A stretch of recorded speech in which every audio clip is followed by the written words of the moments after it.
Hi everyone, welcome back to our special edition of the Nightly News. I'm Ella Grogan. Each member of our crew has looked into one last exclusive story for our final show. We begin tonight with a story of some incredible women on campus. From medical research to mental health, these women are leaving a lasting impact on our community. That was a wake-up call for me where I realized I was going down a rabbit hole, and the further I went down, the harder it would be to climb back up. That hole was an eating disorder, in which Carly Gillis was only eating one protein bar a day. And it wasn't until later where I was in the hospital and they were like, this isn't healthy behavior, this isn't sustainable. Like, do you want to continue this and see what happens? And that was just the main reason why I wanted to start NITA. It was just something that was really near and dear to me, and I've seen the personal impacts on my friends and myself as well. And you just don't want anyone to feel that type of loneliness and isolation that comes with an eating disorder, especially when we're at a college campus where it's easy to hide the struggles you go through. While Carly works to help people with their mental health, another student, Riley Saig, is making efforts to impact physical health. She is currently working on cancer research. Our goal for this research is to find a non-invasive way to figure out different chemotherapy treatments that are causing the least amount of fatigue for specifically ovarian cancer and breast cancer. As a woman who's pre-med and a neuroscience major wanting to enter the medical field, I feel as though there's a lot of different challenges and maybe even opportunities offered. So I feel really privileged to be able to make this difference now already as a 19-year-old woman entering the medical field. And I'm really excited to see how the rest of the future goes for this project and for my future career. Riley and Carly are both making change on both physical and mental health. Furman professor and Harvard grad Dr. Shanice Chris, who is the first Black woman to sit on the Travelers Rest City Council, is not only making a difference on the council, but she is also making a big impact in her research and with her students. At my church, we were having times of prayer, and in one of the times, I literally saw myself as a professor at a small liberal arts school. And so I felt like it was just meant to be. I went to a small liberal arts school in Atlanta, and I love knowing my professors so well. So I think it's wonderful to be here to really connect with my students, and I have flexibility to do things as a professor. I do research with researchers all across the country, do grants, and I also get to serve on city council. It's just a beautiful way of how it all comes together. I can do a collection of everything that I'm passionate about and make a difference in many areas. We all have an opportunity to make a difference like these three powerful and inspiring women. We have the chance to make history and make change. Turn your goals from I want to I will. I will make a change for inequality towards women. I will end world hunger. I will be a first-gen graduate. I will start a free dental clinic. I will cure cancer. Thanks, Ella. North Village is the place on campus where most crimes take place. Usually these crimes are targeted towards women.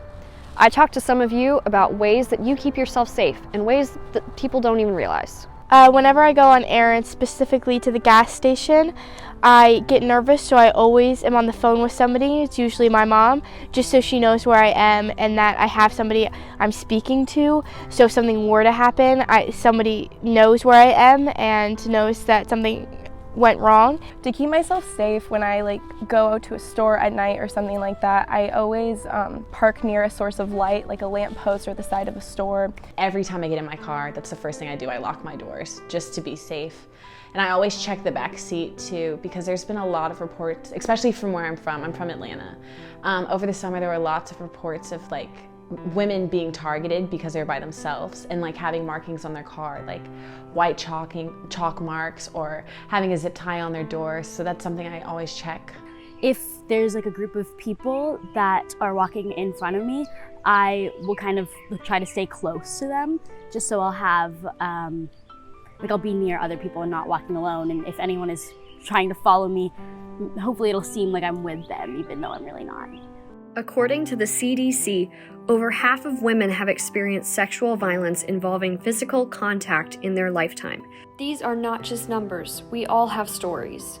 I was out one time with my friends, and I was just wearing a normal top, but a guy came up to me and was telling me that my top looked a little small, but he liked it, and it made me very uncomfortable, and me and my friends left after that. I think something that I deal with very regularly, and I think a lot of other women do as well, is the concept of catcalling, is what they call it now. I mean, just walking down the street and someone commenting on what I'm wearing or what I look like, and just very misogynistic and judgmental, and it's just not something that I want to deal with in my everyday life, but I have to.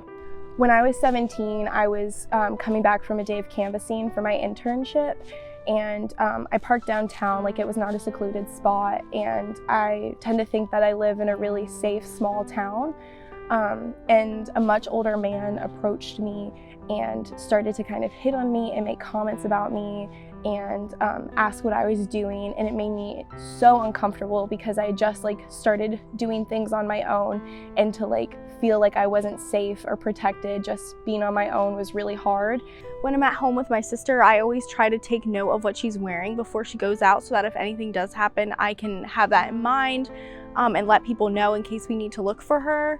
A lot of my personal experience with unwanted attention has been online. Just disgusting things that men say, or just a lot of unwanted sexual attention because of I am a woman and how I look. There was one night where I was in an Uber. I was going from campus to downtown, and I was talking to my Uber driver, who was a man, and just making conversation, and he pulled out a knife and held it up behind him, towards where I was sitting, and I was so afraid. But I did have two guys in the Uber with me and another girl, so because they were there, I felt a little bit more safe, but even still, it was pretty terrifying. One time I was in high school with my friends, and we were at a gas station, we were at a QT, and we were just walking around, and this man who was shirtless, not wearing shoes, started just following us around and trying to talk to us. And we were 16 at the time, and we got super scared, and we tried to move away from him, and he would follow us and get near us. And eventually one of the store clerks talked to us and was like, hey, I noticed that this man has been following you. Are you guys okay? Do you feel safe? And we were like, yes, thank you. And so in that moment, we were really appreciative that someone else took notice that we were uncomfortable. This uncomfortable feeling you may feel as you watch this documentary is what women deal with daily. Although these women had great ways of protecting themselves, you also might want to consider taking one of FUPO's self-defense classes, because to stop crimes against women, it will take all of us to protect her.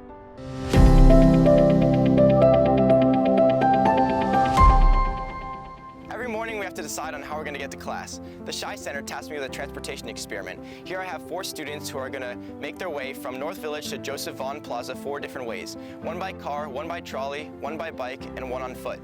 Let's see what happens. Your time starts now. Why did you choose to walk to class in the morning? I walk to class because I actually do have a car on campus, but gas is expensive, and walking to class is just an easy way to do my part for the environment, and it's a great time to reflect and just get myself ready for the day and get in that mindset. So why do you choose to drive to class in the morning? Well, for me, most of my classes are in the pack, and living in North Village H, it's kind of a very far walk, probably a 20-minute walk, and I don't have a bike here at Furman, so I chose to keep my car on campus, and yeah, it's just easily accessible to me. While all the other students have already started their journey, John finally gets on the trolley after 4 minutes of waiting. So why do you choose to take the trolley every day to class? Living at North Village is pretty tough, and it's kind of a far distance from all the classes, so being able to have the flexibility of taking the trolley is a simple and easy way to class. A quick 4.5 minutes later, our biker Abby Miller has already arrived at Joseph Vaughn Plaza. Here's what she had to say about her journey. Wow, so that was fast. How was your ride? It was really nice. I mean, it's a beautiful day, so it makes up for it. Well, since I didn't get to ask you any questions before, why do you choose to bike to class? Well, I'm a junior, so I live in North Village, and there's really no parking for me besides North Village, so it's just the easiest and quickest option. So other than biking, what's your next best option? I would have to say probably the trolley, just because I feel like I can get there, and usually it's pretty warm in the trolley. But then I would say walking, but the trolley is just kind of hard to ride sometimes because you don't really know when it's coming, and if it's off schedule, it might not always match up with like my schedule. How exhausted on a scale from 1 to 10 are you? Oh my gosh, I feel like I'm warmed up, ready to go. I'm like negative 1,000. I'm not tired. And how long do you think it usually takes you? If I'm speed walking, I can do it in about 10 minutes, but if I'm taking my time like I am today, probably like 15 to 20. Do you know about the greenhouse gas emissions and environmental impact that driving has? I do, but, you know, I just like my car. All right, so what's your favorite part about taking the trolley? My favorite part of taking the trolley is I kind of get a nice run of campus, and it's relaxing because we go pretty slow and it's not too fast, but it's definitely faster than walking. So you get to see everyone walking around, and you get to be with this lovely driver. All right, so we're almost there. On a scale of 1 to 10, how difficult was this journey for you? A 2. All right, so we're almost there. How are you feeling? I feel good. I feel recharged. And on a scale of 1 to 10, how difficult was your ride from North Village here? I would have to say it was probably like a 3. I mean, there's just really one big hill near Lakeside that's kind of hard to get up, but I mean, once you do it, you build up the stamina, so it's fine. Awesome, thanks. Let's wait for the others. All right, so we made it. Here are the results. In first place was the bike at 4 minutes and 30 seconds. In second place was driving at 5 minutes and 30 seconds. In third place was the trolley at 10 minutes and 20 seconds with a 4-minute wait time. Lastly, in fourth was walking, which took 14 minutes and 31 seconds. According to Chief Milby, FUPO has issued 554 senior parking passes, so let's look at some numbers.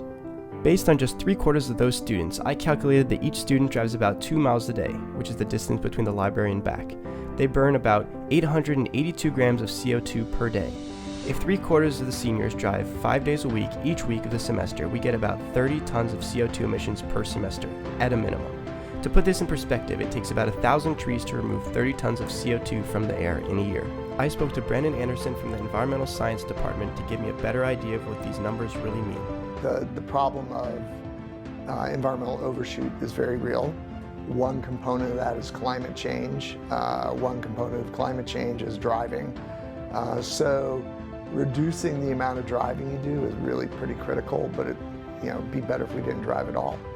That's just the CO2 emissions from driving on campus. Then you drive off of campus and you drive, we have CO2 emissions associated with electricity consumption and CO2 emissions associated with the lawnmowers and the weed whippers and the the never-ending leaf blowers in the fall. So in totality, the emissions of Furman are way beyond 27 tons, right? So you can't double count, right? So that's 1,000 trees just for driving on campus. If you'd like to be more sustainable, walking or biking is the best option. However, if you need a ride, taking the trolley comes in third. If you want to see the live trolley schedule, you can download the Live Safe app. Let's ride over to Timmins to Michael Davis for a story from the heart. Thanks, Elijah. It's one thing to train and motivate a team, but it's a whole new game to bring yourself back after a major heart procedure. Our strength and conditioning coach, Matthew Aldred, did just that. Hung up the phone with him, and I remember I was outside Timmins. I walked to that far parking area. I just sat down, I was just like crying my eyes out. And I was like, okay, scared. Also, like, how am I going to tell my family? While playing as a collegiate athlete, Matt was informed of a murmur in his heartbeat, but nothing was concerning at the time. He worked as a trainer post-graduation and found Furman to continue his career, but his life quickly changed after an unexpected phone call. A cardiologist called me, and I remember it was the day after we played VMI randomly. And I was like, he doesn't normally call me. What's this about? He was like, yeah, I've got your test results back, and because of the backflow of blood in your heart's kind of getting a bit too big now. And we feel like it's reached a level where we're going to need to intervene and have surgery. Matthew was informed of the possibility of a future procedure when he discovered the murmur in college, but he didn't expect this to be a conversation in his early 30s. I need to speak to someone, and I actually text Coach Ritchie. I said, Coach, I need to speak to you right now. And he was like, okay, where you at? And I'd come back in the mezzanine. So I'm sitting down there like crying. He's like, dude, what's up? And I'm like, I just found this out, blah, blah. And he was just super supportive, arm on my shoulder, saying, hey, man, you'll be all right. Like, these guys are really skilled. You know, God's got you, and you'll be okay. You'll get through this. It'll be all right. The surgery would take place in Charleston. Matthew's family lives in Europe, and the global pandemic kept them from visiting.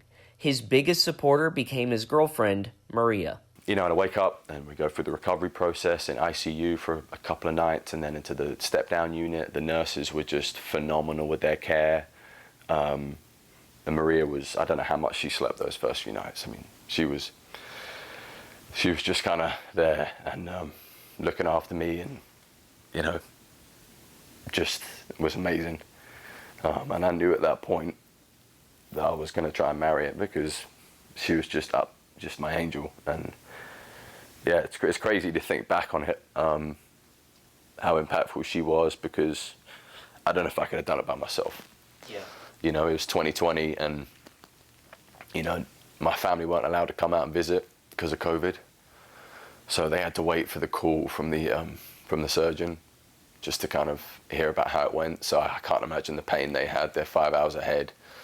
I got a twin brother. Like, I can't imagine what their day looked like. My sister, but she was just amazing. And so, yeah, looking back on that, just extremely blessed that I had her and God gave me her, and went through it together. And you know, coming up to a year married, and I just couldn't feel more blessed that she was there and has been in my life. Hearing his perspective truly gives insight to who Matthew is.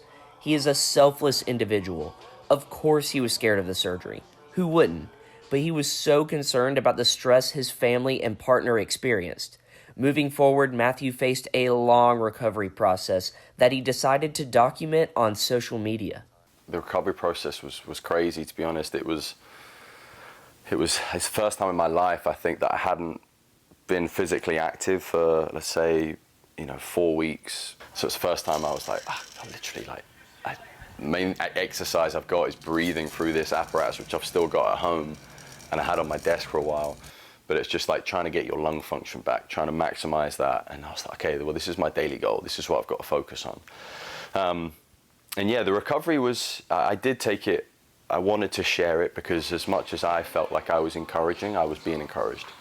And to share it, I think, was just healthy for, you know, even just my profession as strength and conditioning coaches. You know, there's not a lot of other jobs that have strength in the title.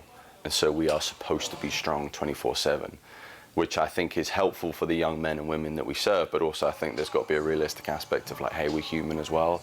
Bad stuff happens. We live in a broken world. And when it does, I don't want to be the one that shies away from it. I feel like it was a good platform to say, hey, this is what's happening. Matthew continued giving updates on social media, big and small, to inform friends and family of his progress. What came to his surprise was the people who he was able to help for their heart procedures. Shortly after I'd done my recovery, one of our players' dad needed like I don't know if it's a quadruple or triple heart bypass. And so I was 6 weeks before him. So I was able to help him. Hey man, you're gonna be all right. This is what they're gonna do. This is the recovery process. Help his son, calm his nerves. Like, hey, I know it's your dad. We love you. They do this every day. They do it twice a day. Same thing I was telling myself. Like, these guys are beasts. So to help him was pretty cool. And then actually the coffee company down the road, Methodical, they'd shared that Will, one of their co-owners, was going through a procedure, I think, and I felt like it was a heart procedure. So I direct messaged him and said, hey, if I could be of any support, let me know. Get a message back, yes, we'd love to have that. So I got to speak to Will the day before his surgery and check in on him, see how he's doing. I think social media is a really cool platform to do that. And I'm glad I could help people, because, you know, I think the world probably needs a little bit more of that, you know. Matthew is close to 3 years out from his surgery, but the road to recovery is long. He's continuing to set new goals to get better every day. He ran marathons with his brother, continued his career uplifting student athletes here at Furman, and married his biggest supporter, Maria. She truly supports what I do with these guys and is so proud to watch the team. She loves it, loves coming to Asheville. Obviously was able to be there in Orlando for the Virginia game. So it just means a lot, because this job is very time consuming, as a lot of jobs are. And I think there might be a heart surgery again at some point, because the valve might become weak again. They might need to change it, and that hopefully will be another story I can tell and help. While our coaches leave a lasting impact on our student athletes, our university as a whole is leaving an impact on the Greenville community. Now let's go to Colin Glascott, who's in downtown Greenville. I'm here at the Reedy Rivers Bridge, one of the most iconic spots of downtown Greenville. And I took a look into just how much of an impact Furman University has on this city as a whole. We moved to Greenville in the 1850s. At that point, Greenville and Furman were almost one. Especially you can see the way that downtown has grown. It backs up right to where the old campus used to be. So Furman was right in the mix. And those relationships have continued. Our students, since the establishment of what was called CCES, which is now the Heller Service Corps, has been behind the doors, so to speak, of over 70 nonprofits in the Greenville County area. And when they're nonprofits, that's because they can't afford a lot of stuff. So in fact, Furman, through our internship and research funding, we're actually able to pay students to do this so that the nonprofits don't have to. So that's a lot of good labor, a lot of really smart labor. Not only did I sit down with the president of Furman University, but I also met with Lillian Brock Fleming of the Greenville City Hall to learn more about Furman's impact on the city of Greenville. Well, a lot of them are involved in community projects. I know for years the Student Service Corps worked and did volunteer work in our neighborhood parks in the city. They worked at Southern Side Community Center, West Greenville Center. Some of our neighborhoods that were predominantly African American, they played with kids after school. So they provided a type of service, free service that assisted the city of Greenville, but also assisted parents and helped children to stay on the right road and do their homework and be successful in school. So having Greenville here, it gave Furman students an outlet to be able to do service as well as to do volunteer work. If you think about what our institutes do for Greenville, but also the state of South Carolina, the Shy Institute for Sustainable Communities have been weatherizing homes for many, many years, homes of people who cannot afford to have their homes weatherized, but need that work so that their electricity bills are lower. Right now, we're actually writing the city sustainability plan. So what our institutes are able to do is provide research and experience that another institution here can't provide. Our Institute for the Advancement of Community Health has been very impactful and important as we think about folks who don't have access to certain kinds of, whether it's food or healthcare, transportation. And our newest institute, the Hill Institute for Innovation and Entrepreneurship, we actually run the city's entrepreneurship program, Greenville Starts, that helps budding entrepreneurs learn how to start and grow their own companies, which is good for Greenville if we can get companies here who hire people and generate revenue for the city.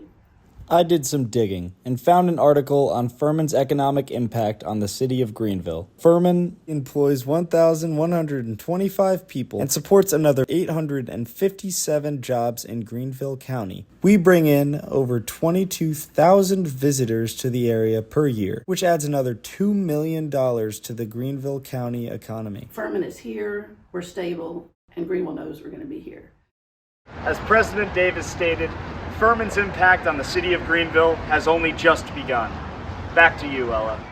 That does it for this special edition of the Nightly News. We want to thank each of you who helped us create our stories throughout the semester.